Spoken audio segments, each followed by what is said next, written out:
Hola, ¿cómo les va? Mi nombre es Leandro Seoane. Bienvenidos a esta charla sobre ecografía en emergencia.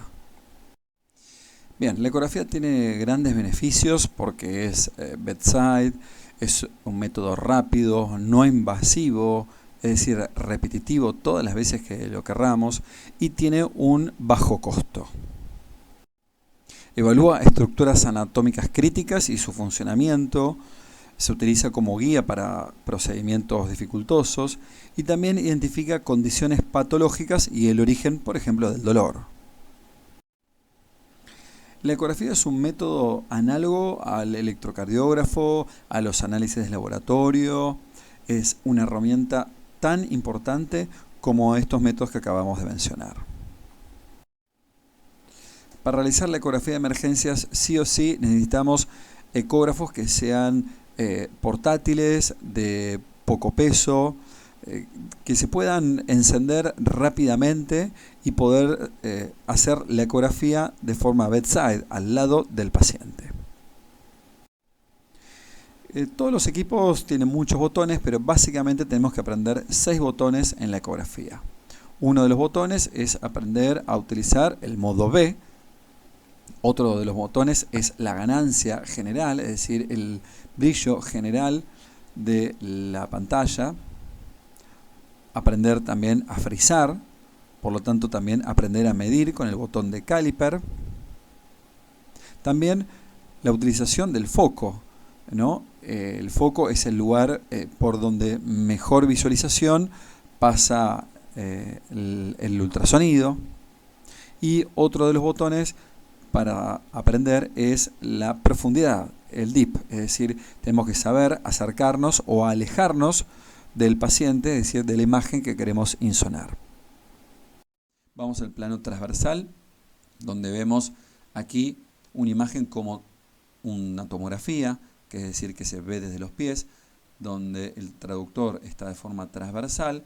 Entonces vemos que esta parte de la izquierda de la pantalla es la derecha del paciente y esta parte derecha de la pantalla es la parte izquierda del paciente. ¿Sí? Plano transversal. Bien, en este plano transversal nosotros por ejemplo vemos en la zona del epigastrio todo esto, es decir, visualizamos la vena cava inferior, acá vemos el páncreas, el lóbulo hepático izquierdo, es decir, todo esto es la parte derecha del paciente y esta es la parte izquierda del paciente.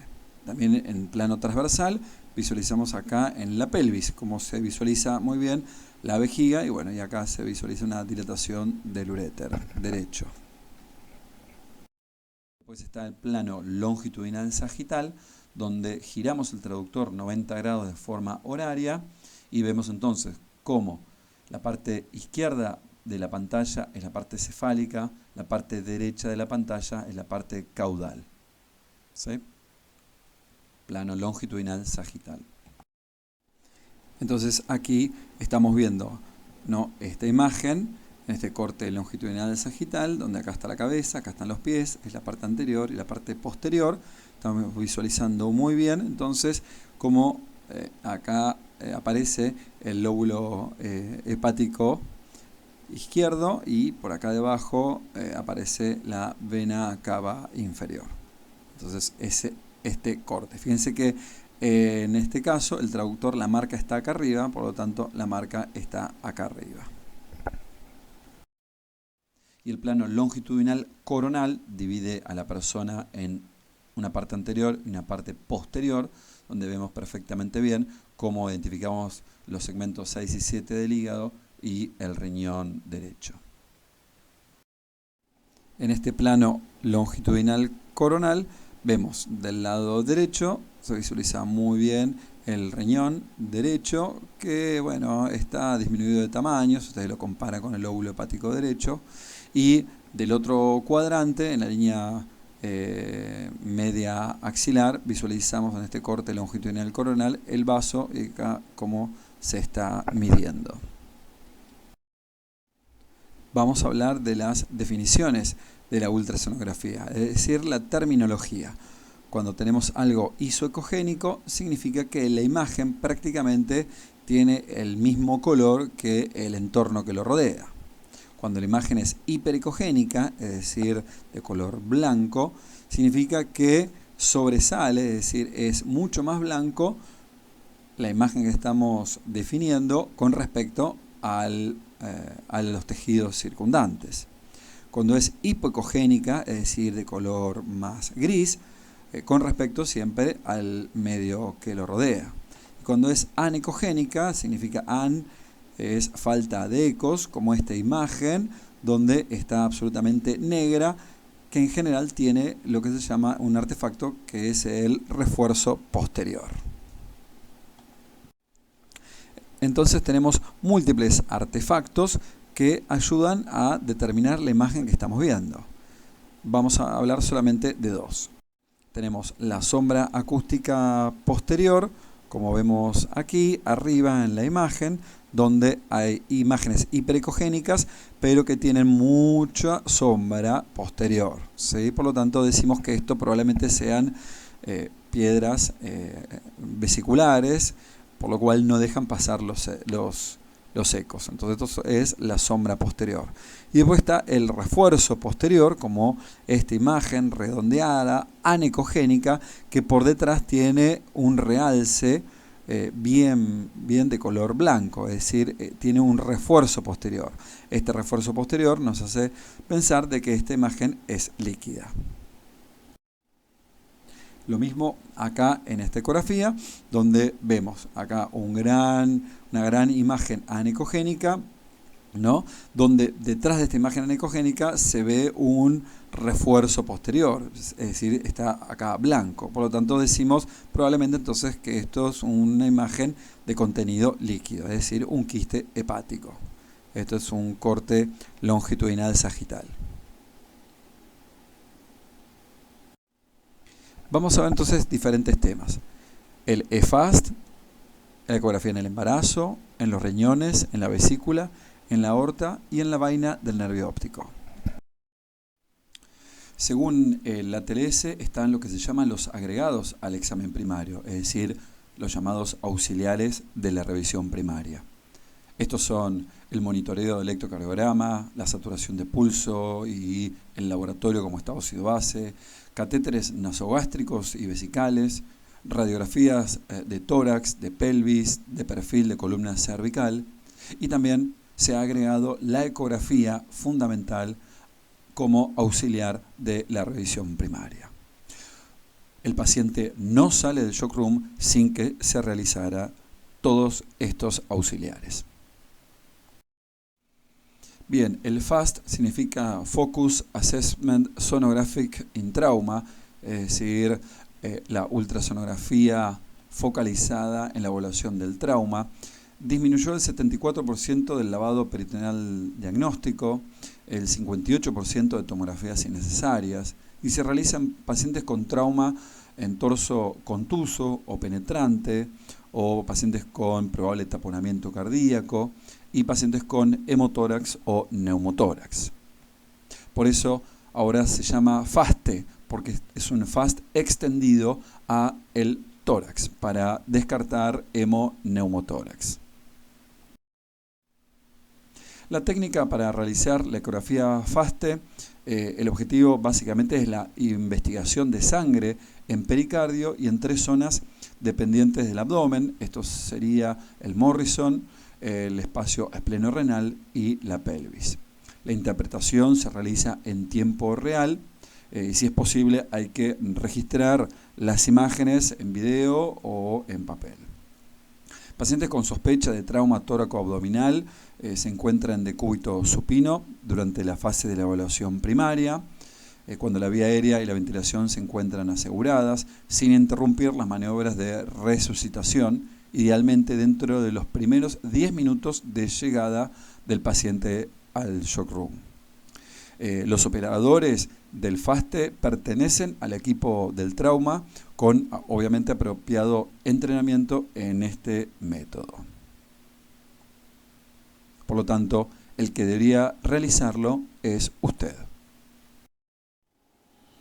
Bien, la técnica para realizar la ecografía FASTE, bien, básicamente requiere Si el estómago está muy distendido, quizás colocar una sonda nasogástrica.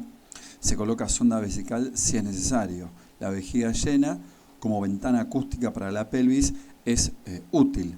Por lo tanto, habría que realizar primero la ecografía antes de colocar una sonda vesical. Se utiliza un gel hipoalergénico, no utilizamos alcohol gel ni tampoco lidocaína gel. Los ecógrafos son los portátiles, generalmente están disponibles en los servicios de emergencia, y los traductores que utilizamos son los convexos, generalmente de 3,5 a 5, y si tenemos que evaluar pleura, en ese caso utilizamos traductores quizás planares de 7,5 a 10 MHz. Vamos a visualizar mínimo 4 regiones: el espacio hepatorrenal o el Morrison, el espleno-renal, el pericardio a nivel subcostal. Terminamos de ver en pelvis, es decir, el espacio retrovesical retrauterino, y lo extendemos a las bases pleurales, a los vértices pulmonares, y también visualizamos en abdomen la vena cava inferior. Aquí están todas las zonas donde evaluamos, más los vértices pulmonares. Entonces la secuencia recomendada es siempre iniciar en el área pericárdica, donde nosotros nos ponemos a nivel de la zona subsifoidea, y ahí testeamos la ganancia para que la sangre del corazón se vea negra, es decir, anecogénica. Nos vamos apuntando del área subsifoidea hacia el hombro izquierdo, tratando de visualizar las 4 cámaras y también determinar si hay líquido pericárdico o signos de taponamiento. Después nos vamos al cuadrante superior derecho. El traductor lo ponemos en la línea 11 o 12 del espacio intercostal, línea axilar media, ahí para identificar si hay entonces sangre entre el hígado, el riñón, y ver diafragma y hemotórax arriba del diafragma. Después nos vamos al cuadrante superior izquierdo, ya nos vamos a colocar el traductor convexo, lo ponemos en la línea axilar posterior a nivel del 9º décimo espacio intercostal. Ahí tratamos de visualizar entonces si hay hemotórax por arriba del diafragma, y visualizamos el vaso y el riñón, y ver si tenemos líquido a nivel del espleno renal. Finalmente terminamos en pelvis, colocamos el traductor unos 3 a 4 centímetros por arriba de la sínfisis pubiana, primero de forma transversal y después de forma longitudinal, para ver si identificamos líquido libre, ¿sí? Bueno, y acá tenemos un resumen de lo que es la sensibilidad y especificidad del FASTE y la tomografía con doble contraste. Entonces, la sensibilidad para el FASTE, para el líquido, determinar líquido libre, va de un 81 a 86%. Para la determinación de una lesión de un órgano, va de un 40 a un 92%. Para determinar una laparotomía terapéutica, el FASTE tiene una sensibilidad de un 100%. Por lo tanto, por más que la tomografía tenga una especificidad y una sensibilidad cercana al 100%, está absolutamente contraindicado de llevar a los pacientes en shock por trauma a el tomógrafo computado. Bueno, vamos a ver entonces las limitaciones del FAST extendido. Lo primero que aparece ahí es simula líquido libre, y por ejemplo el intestino a veces lleno de fluido, el estómago también lleno de líquido, alguna masa quística, líquido extraperitoneal, o si no, paciente con ascitis, o también la grasa perirrenal. Todo eso puede simular líquido libre. Dificultad para obtener una adecuada examinación, como habíamos dicho previamente: pacientes obesos, con enfisema subcutáneo, abrasiones o laceraciones de piel que dificultan colocar el traductor en ese lugar, a veces también la sombra acústica de las costillas, Falta de una ventana acústica pélvica por la vejiga para ver el líquido libre ahí en ese lugar. También hay dificultad técnica, puede ser los mismos traductores que no son los adecuados, o equipos que no son portátiles, que tienen a veces dificultad para entrar al shock room, o equipos a veces muy pequeños que tienen una definición menor. Y otra dificultad obviamente es el operador quizás no del todo entrenado. Con respecto a las injurias de órganos sólidos no diagnosticadas, voy a recalcar que las lesiones intraparenquimatosas sin hemoperitoneo se dan en el 29% de las lesiones. Es decir, hay de 10 pacientes que tienen lesión hepática, probablemente hay 3 que no vuelquen líquido libre a nivel peritoneal.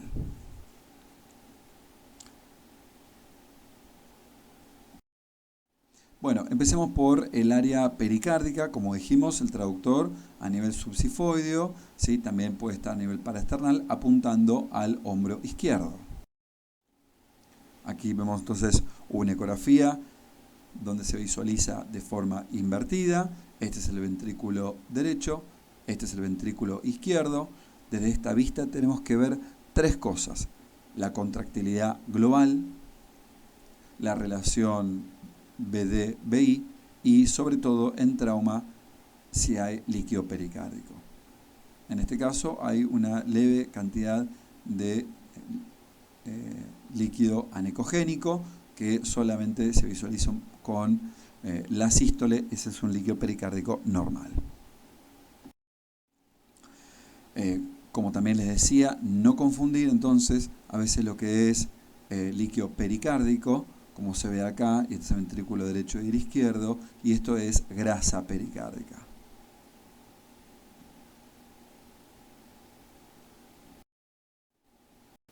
Bien, aquí vemos otra imagen, también desde el subsifoide, y vemos cómo se visualiza una muy buena contractilidad, tanto del ventrículo derecho como del ventrículo izquierdo.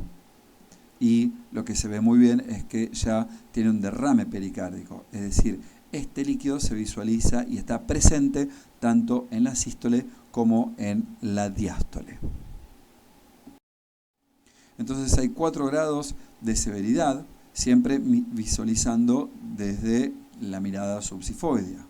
Es mínima o fisiológica, como les decía, hay separación del epicardio y el pericardio con la sístole final. No hay separación en diástole. Eso es lo normal. Ya tenemos un derrame pericárdico leve, se presenta en todo el ciclo cardíaco y mide menos de 10 milímetros. El moderado, el espacio ya pericárdico mide de 10 a 20 milímetros, y cuando es severo, cuando el espacio anecogénico, el derrame pericárdico, tiene más de 20 milímetros, y presenta entonces un movimiento también en balanceo. Bien, veamos acá entonces un derrame pericárdico. Aquí lo que habría que hacer es en diástole, que sería ahí, a eso es sístole, a eso es diástole, lo que habría que hacer entonces es medir cuántos milímetros tiene esta separación. Acuérdense que si tiene menos de 10 milímetros es un derrame pericárdico leve, si tiene de 10 a 20 es moderado y más de 20 es severo. Aquí no estamos frente a un taponamiento ecográfico porque no se visualiza colapso ni de ventrículo derecho ni de la aurícula derecha. Bien, ahora pasamos al cuadrante superior derecho. Entonces tenemos que visualizar el espacio de Morrison. La vista, como les decía, es en longitudinal, hay que poner el traductor habíamos dicho, entre la 10 y la 12, espacio intercostal, línea axilar media. Es la vista más fácil y más rápida porque es el espacio del compartimento más posterior que tiene el abdomen. Bien, por ecografía entonces tenemos acá dos imágenes a nivel longitudinal donde se ve muy bien el espacio de Morrison y acá el espacio de Morrison, ¿sí? Acuérdense que no hay que quedarse con una sola imagen, hay que mover el traductor, pivotearlo para arriba y para abajo para determinar si específicamente no hay líquido libre. Para tener en cuenta en este gráfico les voy a marcar que el lugar de más declive para encontrar líquido libre en un adulto es el espacio hepatorrenal, el Morrison, pero para los pacientes pediátricos menores de 12 años el lugar de mayor declive es el espacio rectovesical. Fíjense esta imagen donde se visualiza muy bien una imagen anecogénica, una línea negra anecogénica que divide el hígado del riñón. Vean acá este video donde se ve entonces líquido libre aquí, una línea anecogénica, pero también lo vemos un poquito más acá arriba. Se ve muy bien este líquido libre. Acá se ve muy bien la imagen anecogénica del líquido libre aquí a nivel del Morrison, y para que sepan, este era un paciente que había tenido una caída de su moto, tenía una pequeña laceración esplénica, no tenía líquido esplenorrenal, pero sí tenía aquí en Morrison. Esto es para recalcar un poco el cuadro que les mostré previamente, donde casi todas las lesiones intraparenquimatosas abdominales por declive generan líquido a nivel del Morrison. Bueno, también tenemos que identificar hemotórax, porque en este mismo lugar tenemos que apuntar un poco más para arriba para determinar entonces que esto es el hígado, ¿sí? Acá está el diafragma y acá se ve el líquido, el hemotórax, ¿sí? Como se visualiza acá en este gráfico. Entonces miren, este paciente se ve muy bien el hígado, se ve acá el diafragma y apuntamos para arriba y tiene una enorme imagen anecogénica compatible con hemotórax severo. Bueno, nos pasamos ahora al cuadrante superior izquierdo, donde hay que ver muy bien si hay líquido esplenorrenal, si hay líquido en la pleura izquierda y cómo se encuentra el vaso y el riñón. Esta es la imagen normal, donde nos ponemos en la línea axilar posterior, bastante alto en el tórax, más o menos a nivel de la novena costilla, y visualizamos entonces acá el diafragma, visualizamos muy bien el vaso y visualizamos el riñón.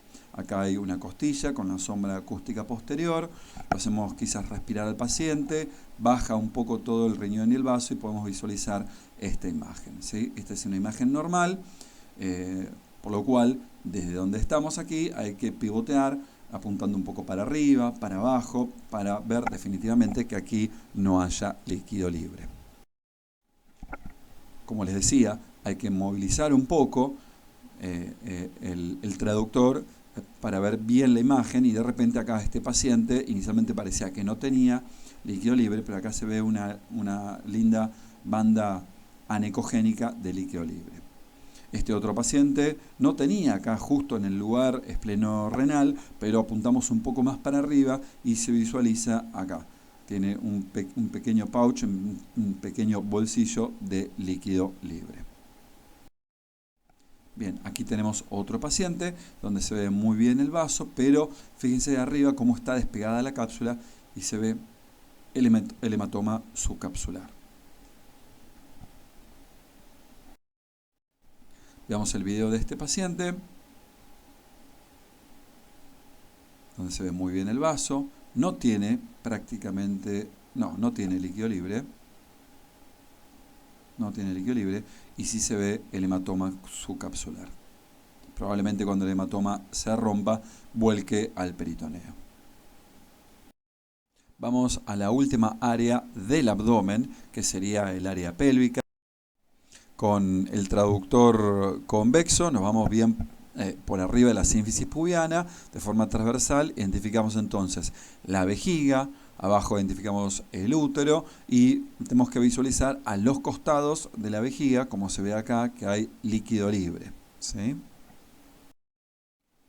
Entonces esta es la imagen transversal de la vejiga a nivel de la sínfisis pubiana, y después rotamos 90 grados y nos vamos de forma longitudinal, donde vemos muy bien la vejiga, aquí el útero, y como vemos no hay líquido libre. Fíjense acá entonces es una imagen longitudinal en la pelvis, vemos muy bien la vejiga, el útero, el endometrio, y acá vemos una moderada cantidad de líquido libre. Esta cantidad ya no es normal, ¿sí? Acuérdense que hay siempre en las pacientes de edad fértil hay una leve cantidad de líquido libre, pero esto ya es moderada la cantidad que tiene este paciente. Bien, para que el FAS sea positivo tiene que haber por lo menos 100 mililitros de sangre en la pelvis o 600 mililitros en Morrison, que podemos mejorar la sensibilidad poniendo el paciente en Trendelenburg. Y cuando ya tenemos en 3 sectores distintos líquido libre, sabemos que este paciente por lo menos tiene 1000 mililitros de sangre. 3 sectores, 1000 mililitros de sangre. Entonces pasamos a comentar lo que es uno de los scores, que es el score de One, donde dice que si en el espacio de Morrison tenemos una banda mínima, le da 1 punto. Ya si tenemos una banda que tiene mayor o igual a 2 milímetros, le da 2 puntos. Y lo mismo pasa en el espacio esplenorenal, lo mismo pasa en el Douglas, donde vamos contabilizando, ¿no? Si en las goteras paracólicas tenemos líquido, le da 1 punto. Y si hay asas de intestino flotando, le da 2 puntos, ¿sí? Por lo tanto, hacemos una sumatoria de todo este puntaje. Y si tenemos más de 3 puntos, o mayor o igual, mejor dicho, de 3 puntos, tenemos una sensibilidad del 96% de este paciente va a terminar en laparotomía terapéutica, ¿sí? Mayor o igual a 3 puntos, laparotomía terapéutica. Aquí les comento el algoritmo que está publicado en este libro que se llama Manejo Práctico de las Emergencias, Algoritmos de Diagnóstico y Tratamiento. Está la 3ª edición, editado por quien le habla, el doctor Papaceredro, el doctor Rodríguez y la doctora Torres Serino. Y habla entonces, ¿qué dice? El paciente está hemodinámicamente estable. Si es no, significa que hacemos ecografía positiva, laparotomía. Si la ecografía es negativa, como les decía en las diapos anteriores, hay que pensar en una hemorragia extraabdominal, ¿sí? En el caso que el paciente sí esté estable, ¿no? Tenemos que pensar si el Glasgow del paciente es mayor o igual a 14 y no está bajo intoxicación. En este caso, si es sí, hacemos el examen físico abdominal, determinamos el FASTE, radiografía de tórax, vemos el hematocrito si es menor a 36, los glóbulos blancos si es mayor a 10.000, la TGO mayor a 50 o hematuria más de 25 por campo. Si es así, entonces hacemos una tomografía de abdomen con contraste. En el caso que todo esto sea normal, identificamos a las próximas 6 horas un nuevo FASTE y si el hematocrito cayó más de 5 puntos. En ese caso, si es así, hacemos una tomografía de abdomen con contraste. En el caso que el paciente no tenga un Glasgow mayor de 14 o esté intoxicado, hacemos entonces la ecografía FASTE.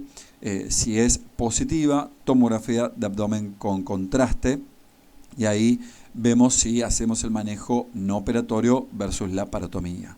En el caso que el FASTE sea negativo, observamos 8 horas y a las 8 horas repetimos nuevamente entonces la ecografía y el hematocrito. Si es normal, entonces estaría dado de alta el paciente. Bueno, ahora nos vamos al área de los vértices pleurales.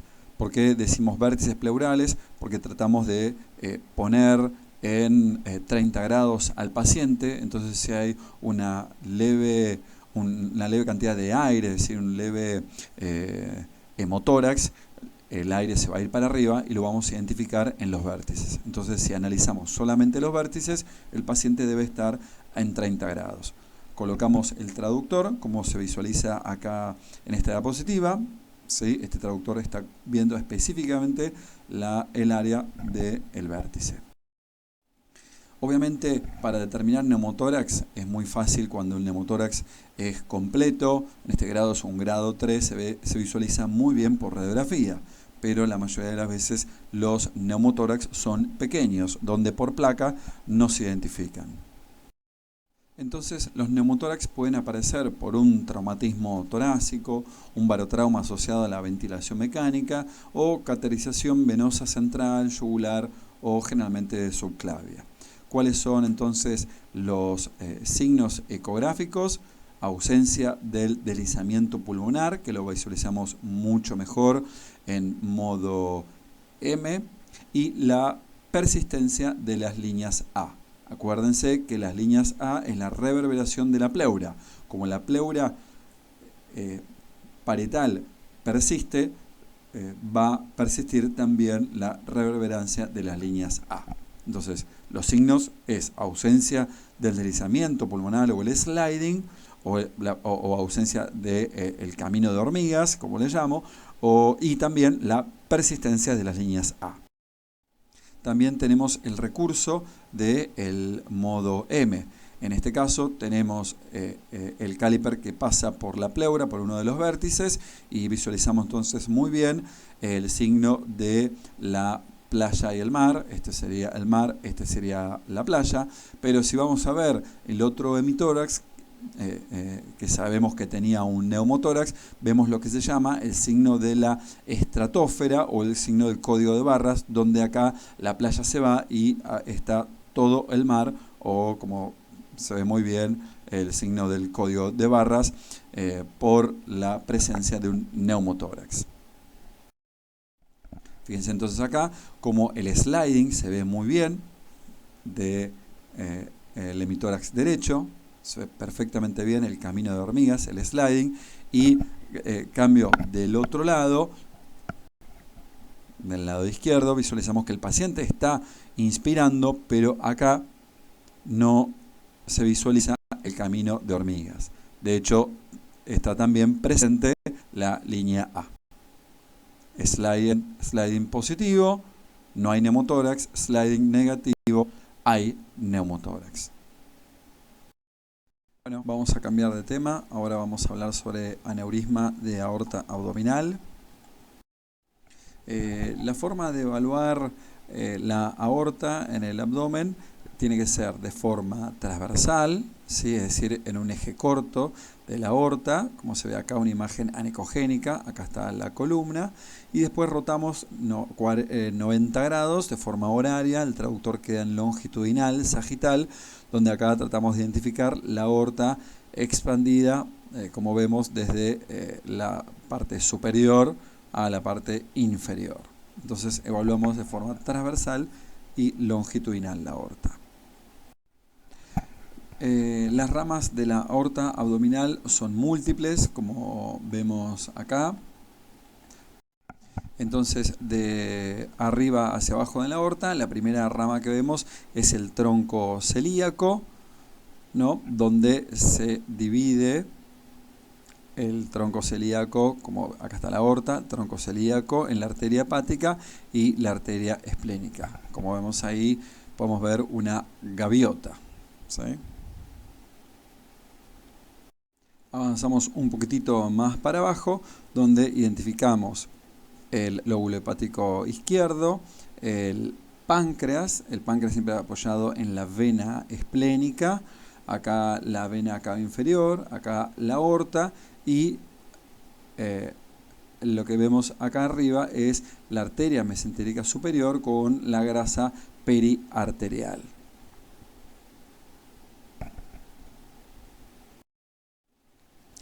Avanzamos un poquito más hacia abajo y ya identificamos que la aorta presenta las salidas de las arterias renales, la arteria renal derecha, y la arteria renal izquierda. La derecha más o menos en hora 10 y la renal izquierda en hora 3, hora 4.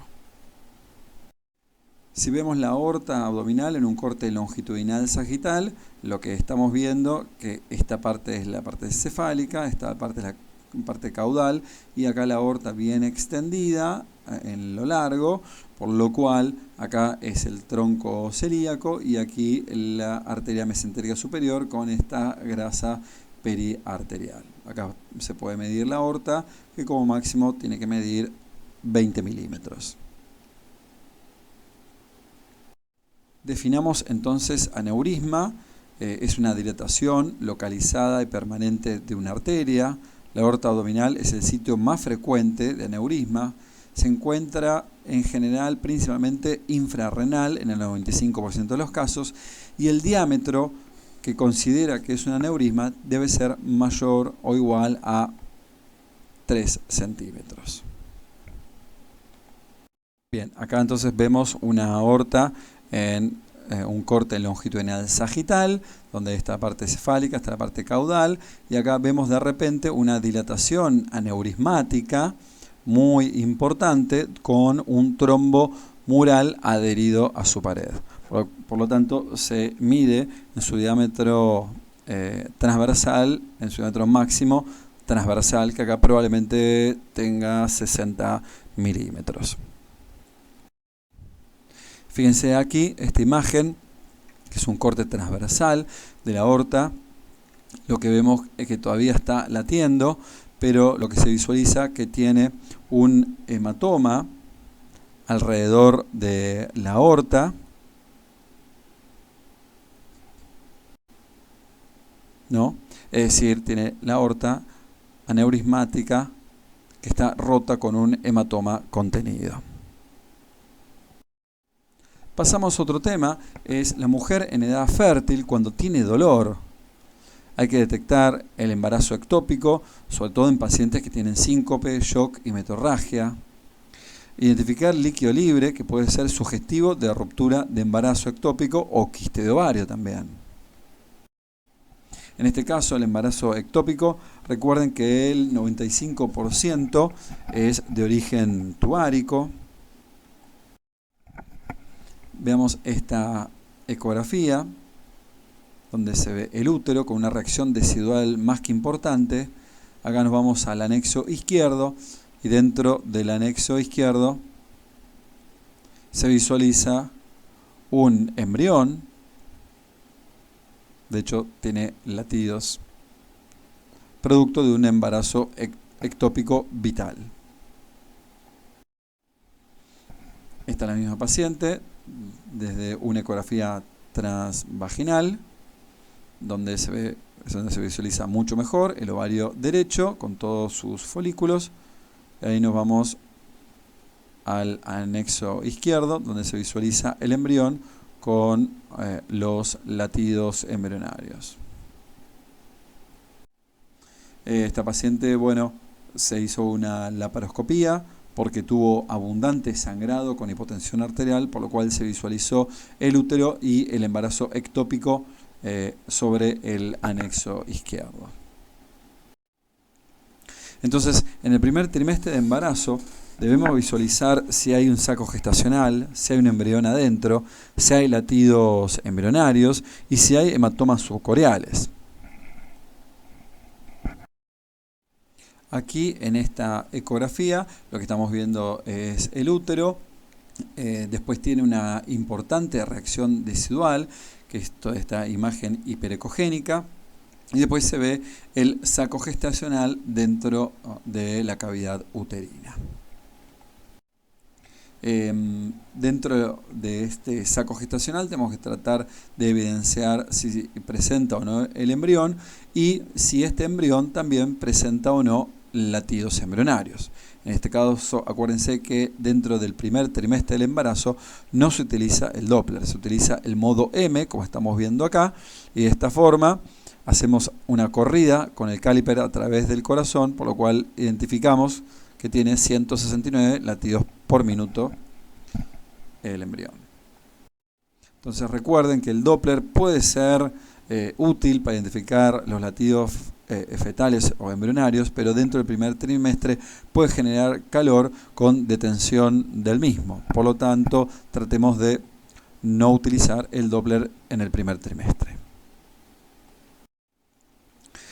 Si queremos identificar cuál es la edad gestacional del embrión, bueno, se pueden hacer por tablas, sino lo que podemos hacer es identificar entonces la longitud embrionaria máxima en centímetros, le sumamos 6.5 centímetros y nos da entonces la edad gestacional.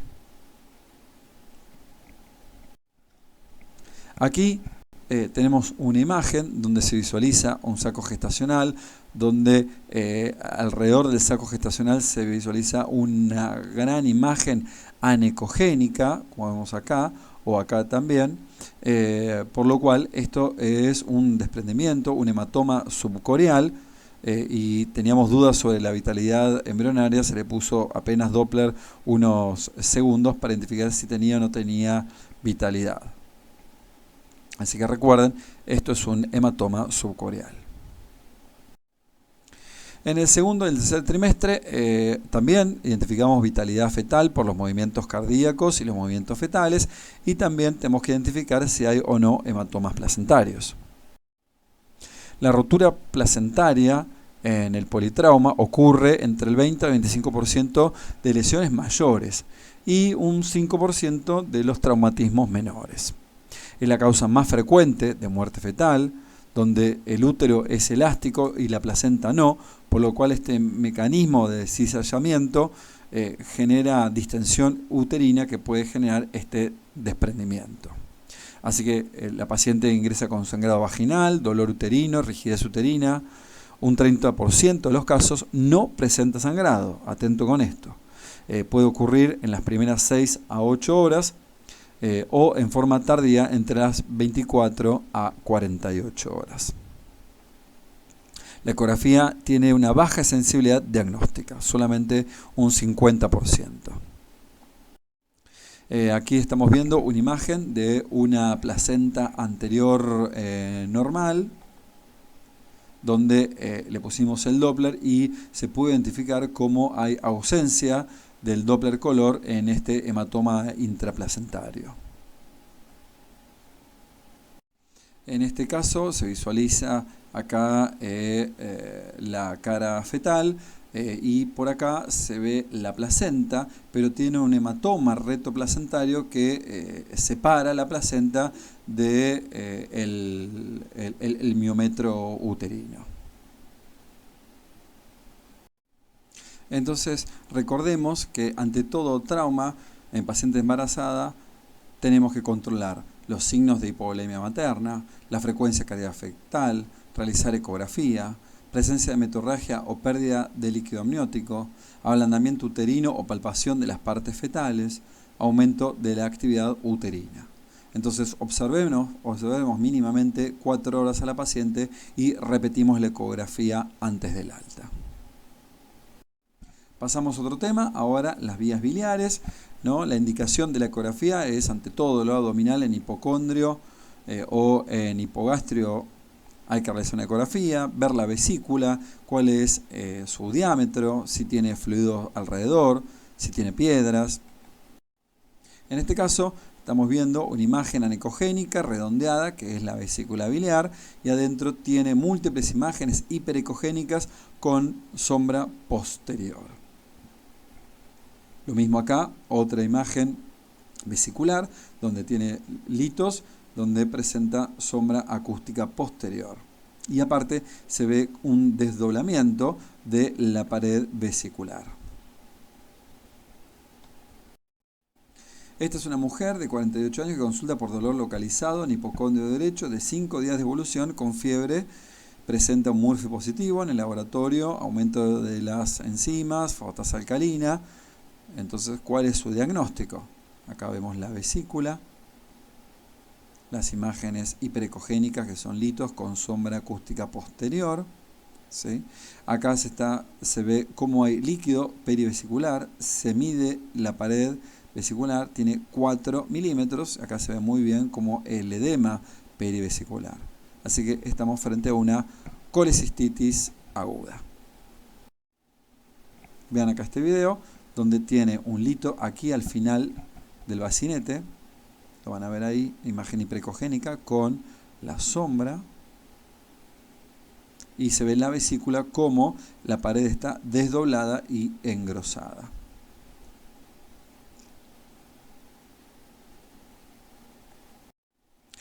La colecistitis entonces tiene un diámetro transversal más de 40 milímetros, un grosor parietal mayor o igual a 4 milímetros, litos en su interior y el signo del Murphy positivo. ¿Qué tenemos que ver con los riñones? Es la ecografía de muy alta sensibilidad. Se realiza cuando se sospecha de litiasis renal, por dolor en flancos o en fosas ilíacas. Se visualizan riñones en cortes longitudinales y también se tiene que visualizar la vejiga.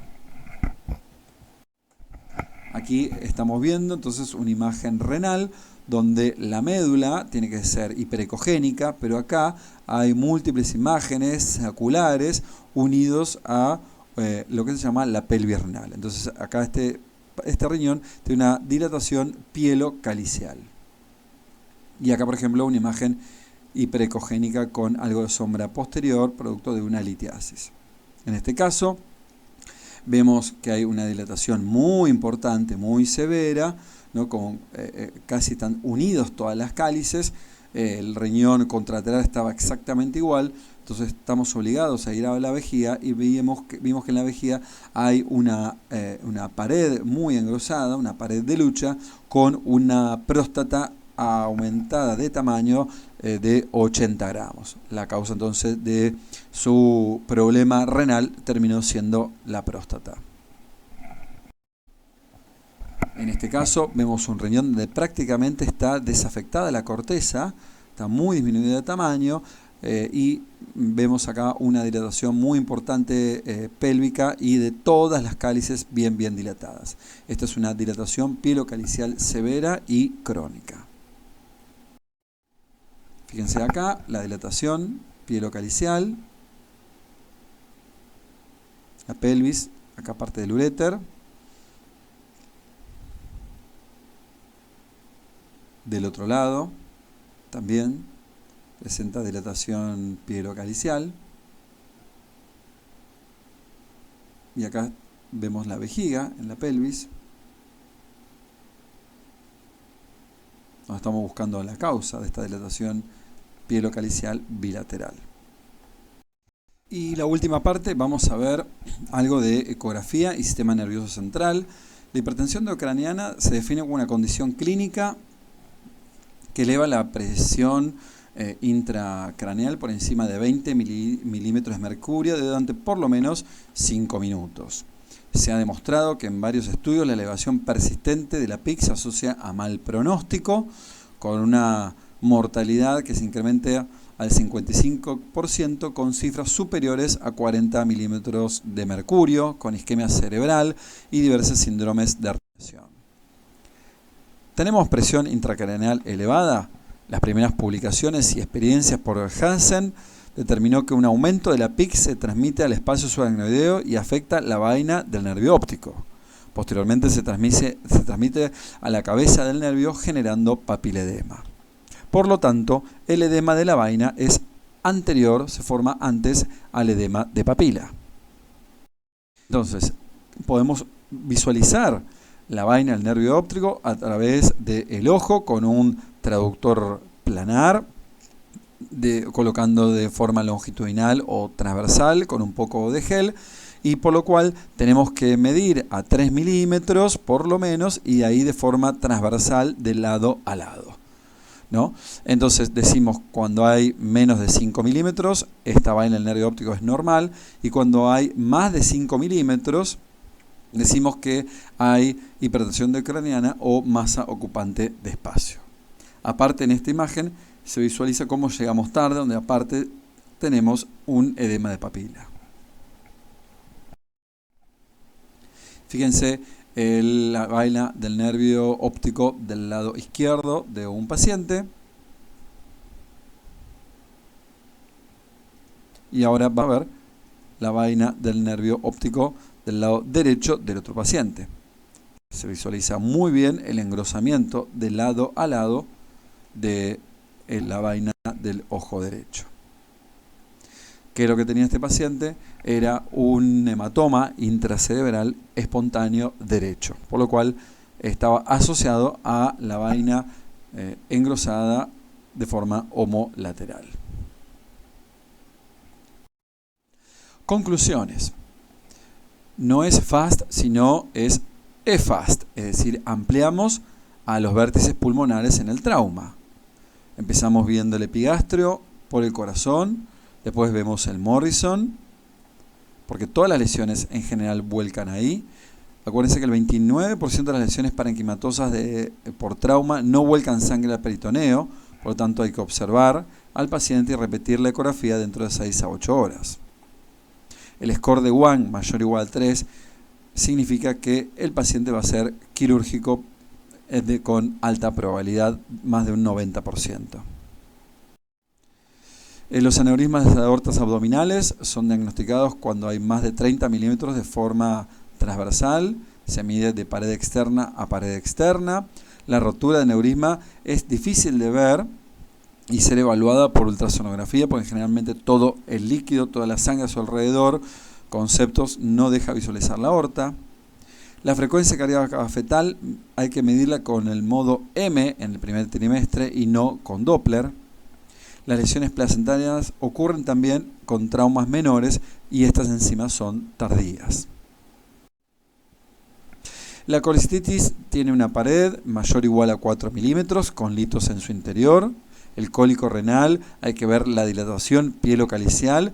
Los litos tienen sombra acústica, los litos más de 5 milímetros tienen sombra acústica posterior y hay que siempre terminar de ver la vejiga. La vaina del nervio óptico se mide a 3 milímetros del disco óptico y cuando es más de 5 milímetros hay un aumento de la presión intracraneal o masa ocupante de espacio. Muchísimas gracias por su atención, espero que les haya sido útil esta charla.